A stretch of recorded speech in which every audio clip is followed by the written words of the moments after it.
Very good morning 8th class. कैसी चल रही है सबकी पढ़ाई? लेसन समझ में आ रहा है ना सिविक्स का?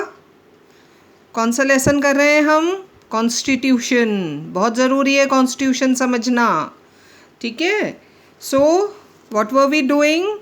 We were discussing the main features, the chief characteristics of the Indian Constitution, and we have studied many features starting from first long and written constitution, and we have come to the last feature, that is independent judiciary. ये एक बहुत important feature है हमारे constitution का. It makes our democracy very strong. Independent judiciary is very important to have strong democracy. We have already started this point और कल के lesson में हमने पढ़ा था जुडिशरी क्यों इम्पोर्टेंट है, जुडिशरी क्यों इंडिपेंडेंट होनी चाहिए, कौन कौन से केसेस सॉल्व करती है. Supreme Court is the guardian of our fundamental rights. It has got all the powers to decide cases. So this is independence of judiciary. And now for today's class, which is the last for this chapter, आज हमारा lesson ख़त्म हो जाएगा. We are going to discuss the various constitutional provisions that have made Indian judiciary independent. What has been written in our constitution. These are the points, children, which makes our judiciary independent. So we are going to discuss this. In order to make the judiciary independent, various constitutional provisions have been made. These are written in the constitution. First, security of service. Service means job. Judges का जो job है, ये भी job ही है. Exam होता है, then they are selected, then they become जज. Lower court से हाई कोर्ट, हाई कोर्ट से सुप्रीम कोर्ट. तो ये जो इनका जॉब है, and even they get retire. ऐसा नहीं है हमेशा के लिए जज रहते हैं. Coming to a particular age then they retire. लेकिन जब तक वो जॉब में हैं उन्हें कोई हटा नहीं सकता. This is security of service. The जजेस have sometimes to give decision against the government. ये भी हमने समझा दैट द जजेस they decide cases in which government is involve. और कई बार ऐसा होता है अगर वो मान लो गवर्नमेंट के खिलाफ कोई डिसीजन दे दें और गवर्नमेंट उनको हटा दे, तो ऐसा ना हो. ये जजेस के मन में ये डर ना हो कि अगर हमने गवर्नमेंट के खिलाफ कुछ बोला तो हमारी जॉब चली जाएगी. इस डर को दूर करने के लिए, है ना, they give decision against the government which can be quite embarrassing. कई बार गवर्नमेंट के खिलाफ जाकर उन्हें डिसीजन देना पड़ता है. As such they have been given full security of service. तो वो पार्शलिटी ना करें, गवर्नमेंट के खिलाफ डिसीजन देने से ना डरें. अगर गवर्नमेंट गलत है तो जजेस उसे गलत बोल सकें. इसलिए कॉन्स्टिट्यूशन ने क्या किया है? They have been given full security of service. It has been provided in the constitution that the judges shall be appointed by the president. ये तो है.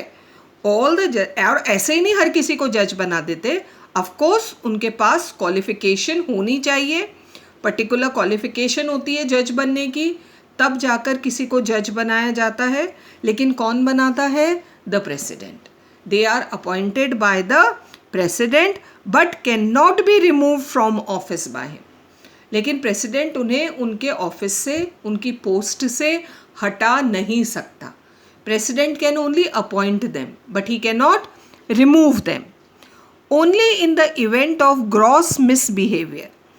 कब हटाया जा सकता है? और ऐसा भी नहीं है बच्चों की जज को हटाया ही नहीं जा सकता. बिल्कुल नॉर्मल टाइम्स में नहीं हटाया जाएगा. लेकिन किस कंडीशन पर हटाया जा सकता है? मिसबिहेवियर. कोई बहुत गलत बिहेवियर किसी जज का रहा हो, acting against the provision of the constitution. Constitution के खिलाफ जाकर कोई जजमेंट दिया हो, या कोई गलत काम अगर जज कर रहे हैं, करप्ट हैं, और ये प्रूव हो जाता है, then he can be removed. Corruption and misuse of office, भाई एज अ जज उन्होंने अपनी पोस्ट का किसी तरीके से फ़ायदा उठाया हो, then he can be removed. तब जाकर ये कहा जाता है कि भाई जज को हटाया जाएगा. तो कौन कौन से बात हो गई? मिसबिहेवियर, करप्शन और misuse of office. Can a जज be removed from service by means of an impeachment by the parliament. और ऐसे ही नहीं प्रेसिडेंट हटा देंगे, पहले ये जो चार्जेस लगे हैं जज के खिलाफ, इन्हें प्रूव करना होता है. ये भी कोर्ट में प्रूव होगा, पार्लियामेंट में डिस्कशन होगा, और अगर ये बात प्रूव हो जाती है सबूत के साथ कि जज ने ऐसा किया है, गलत कुछ किया है, then only he can be removed. Otherwise क्या है उनका? Security of service. ऐसे ही जज को हटाया नहीं जा सकता. फिर है उनकी सिक्योरिटी ऑफ पे and allowances. The salaries, the allowances, सुविधाएं जो जजेस को मिलती है वो बहुत ज़्यादा है, बहुत अच्छी है. In order to make a जज डिसिस्ट फ्रॉम एक्सेप्टिंग ब्राइब, कोई भी जज ब्राइब ना ले. You know what is bribe? रिश्वत. नहीं तो भाई पैसे देकर अपने फेवर में डिसीजन करवाया जा सकता है ना. तो कोई भी जज दूर रहे फ्रॉम ब्राइब और falling prey to any financial temptation. लालच में ना आए जज, है ना. उनको लालच दिया जा सकता है, रिश्वत देकर फेवर में डिसीजन गवर्नमेंट कुछ भी करवा सकती है, या कोई रिच पर्सन अगर इन्वॉल्व है तो वो कुछ भी करवा सकते हैं. ऐसा ना हो, जज लालच में ना आए. They have been given handsome salaries, उनकी सैलरीज बहुत अच्छी हैं, है ना. हैंडसम का मतलब बहुत अच्छी, वेरी हाई सैलरीज.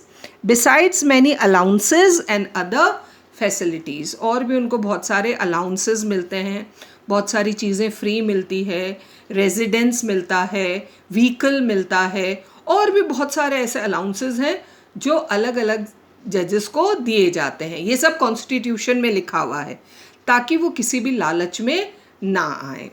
ठीक है. थर्ड है independent procedure of the court. Independent procedure का मतलब ये है कि वो कोई भी डिसीजन लेने को फ्री हैं. जो भी हमारे जजेस हैं इन high court and supreme court, उन पर किसी तरह का कोई दबाव नहीं होता. उन्हें सिर्फ किसको ध्यान में रखना होता है? कॉन्स्टिट्यूशन, लॉ, वो क्या कह रहे हैं, बस, और कोई दबाव नहीं. The Supreme Court and the High Courts are free to decide their own procedure of work and their establishment. अपने तरीके से काम करते हैं जजेस, बिना किसी के दबाव में आए, बिना किसी से पूछे, जो उन्हें सही लगता है. They are not likely to be influenced by any outside agency. Government है, लोग हैं, लोगों के दबाव में आकर या गवर्नमेंट के दबाव में आकर कोई डिसीजन नहीं देते हैं. अपने हिसाब से जो उन्हें सही लगता है, बट ऑफ कोर्स किसके हिसाब से? कॉन्स्टिट्यूशन के हिसाब से वही जजमेंट जजेस देते हैं. अदरवाइज वो किसी के दबाव में नहीं आते. ठीक है. They are free to give their own decision. No practice after retirement, ये एक बहुत इम्पोर्टेंट पॉइंट है. सी जजेस, जैसे मैंने आपको बोला ना, प्रमोट होते हैं पहले जूनियर लेवल पर, then high court, then Supreme Court. अब सोचो बच्चों, और रिटायर भी होते हैं. सुप्रीम कोर्ट का जज 62 या 65 इयर्स में रिटायर हो जाते हैं सुप्रीम कोर्ट तक जाकर. लेकिन आजकल का टाइम अगर देखा जाए तो ये कोई बहुत बड़ी एज नहीं है. 60-65 is not a very big age. अब आदमी चुपचाप घर पे बैठ जाए. बहुत सारे जज, और they are known of Indian constitution, उन्हें हमारे लॉज हम के बारे में सब कुछ पता होता है. तो घर पे बैठने वाले नहीं है तो फिर क्या करें? तो ये हो सकता है कि चलो वापस से एज अ एडवोकेट तो है ही, वो लॉयर तो है ही सब, तभी तो जज बने. पहले लॉयर बनना ज़रूरी होता है. So they start practising in court. इससे क्या होता है, जो उनके अब कोर्ट में जज अलग है, वो तो यहाँ एज अ लॉयर आए हैं काम करने. तो जज जो अभी प्रेजेंट जज हैं, तो वो उनसे इन्फ्लुएंस हो सकते हैं, क्योंकि वो सुप्रीम कोर्ट के जज रह चुके हैं, तो इससे असर पड़ सकता है डिसीजन पर। तो इसलिए ये एक बहुत इम्पॉर्टेंट फीचर डाला गया है दैट दीज जजेस after they get retire as a जज ऑफ हाई कोर्ट और supreme court, they cannot practice after retirement. In order to make the judges impartial, they have not been allowed to practice after retirement. ताकि दूसरों के judgement पर असर ना आए, तो जजेस आफ्टर दे गेट रिटायर कोई और काम कर सकते हैं वो, लेकिन वो एज अ लॉयर वो प्रैक्टिस नहीं कर सकते। और लास्ट वा है point, free decision and decrease. The जजेस वो अपने डिसीजन देने के लिए फ्री हैं, वही उन पर कोई दबाव नहीं है। द जजेस are free to announce the decisions and decrees in the courts without any danger, है ना, उनको बिल्कुल फ्री होते हैं, किसी से डरना नहीं है उनको। Without any danger to the person, the property of fame, न उन्हें अपनी जान का खतरा समझकर अपना डिसीजन चेंज करना है, न उन्हें ये डर होना चाहिए कि उनकी प्रॉपर्टी छीन ली जाएगी, और ना ही उनकी फेम, उनकी इज्जत का खतरा उन्हें फील होना चाहिए। बिल्कुल फ्री होकर, बिना कुछ किसी से डरे, उन्हें सही डिसीजन देना चाहिए। Their decisions cannot be criticized by the public or the press. ये बहुत ज़रूरी है। Once a decision is given by Supreme Court, एक बार किसी मैटर में सुप्रीम कोर्ट ने कोई डिसीजन दे दिया, फिर उसे कोई क्रिटिसाइज, गलत नहीं बता सकता। ये इंडिपेंडेंस ऑफ जुडिशरी के लिए बहुत ज़रूरी है, ठीक है। एक बार जो कोर्ट ने कह दिया, that is final. The decision given by the supreme Court is final.